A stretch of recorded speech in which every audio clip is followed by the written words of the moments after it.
आणि माझे बंधू प्रभाकर शिंदे मोरे, हा मी शिंदे ना, सॉरी. गेले दिगंबर ईश्वर विभूती, राहिल्या त्या कीर्ती जगा माझी. जसे संत तुकाराम महाराज, संत ज्ञानेश्वर माऊली यांनाही भरपूर त्रास झाला, पण त्यांच्या जशा आठवणी मागे राहिल्या तसे माझे बंधुराज प्रभाकर म्हणजे माझा अण्णा, माझा भाऊ, त्याच्या आठवणी आज सकाळपासून मी ऐकते. इथे नामाचा गजर चाललाय सगळीकडे. आपण म्हणतो यज्ञ असतात सगळीकडे, पण इथं नामयज्ञ सकाळपासून चाललेला आहे. म्हणजे डोळे भरून दिपलेले आहेत. किती छान मोठे मोठे तुम्ही म्हणतात ना भजनी, म्हणजे बुवाच म्हणायचं अण्णा. सोळशी खोरं किंवा कोकणात त्यांनी जे नाव म्हणजे त्याच्या आवाजाने ती गाणं कोकिळा होती आणि त्या गाणं कोकिळीने सगळं आपलं कौतुक केलं. म्हणजे नावाचं तिने गाणं गाऊन खूप सुंदर असं त्यांनी आपलं मागे जपलेलं आहे आणि ठेवली आहे ती कीर्ती त्यांनी. आणि अशीच कीर्ती तुम्ही सगळ्या बंधुराजांनी, माझे सगळे बंधुराज भाचे कोण असतील त्यांनी सगळ्यांनी मागे चालू ठेवा. आणि हे जे आहे आपले गणपत बुवा खूपच म्हणजे नाकानी पेटी वाजवायचे आणि त्याच्या मागोमाग हा माझा भाऊ. पण मी एक सांगते की तेव्हा मी लहान होते, सगळ्या इकडे आपल्या ह्याला काय म्हणतात त्या पूजेला डबल बाऱ्या भरपूर असायच्या हो. आणि एकावर एक अशी डबल बारी चालायची अगदी दुसऱ्या दिवशी 4 वाजेपर्यंत. पण जेव्हा ती चालायची आणि लोक नंतर कंटाळायचे, लेडीज लोक तर कंटाळून घरी यायचे, पण ते वरती कर्ण असायचे.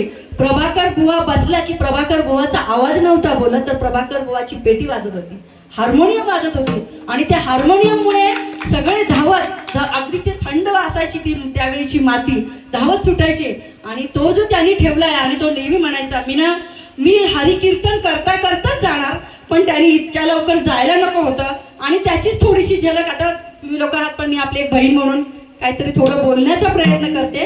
आणि त्याला जो एक अभंग आवडायचा, घेऊन कावड, तो एक बोलण्याचा मी प्रयत्न करते.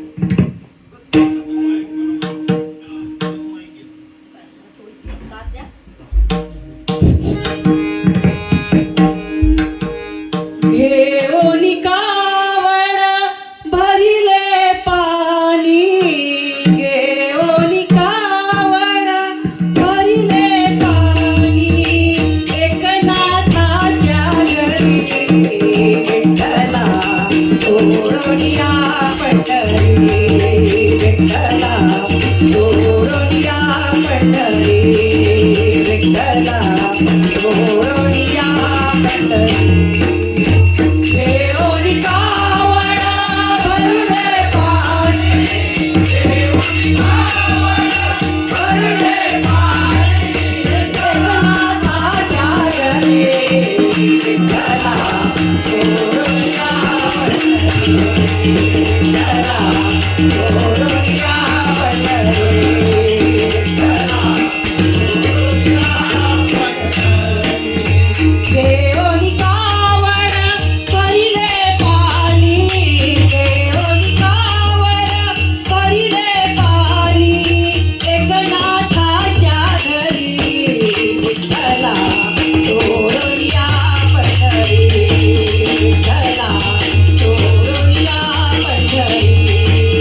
पांडुरंग जय जय पांडुरंग हरी जय जय पांडुरंग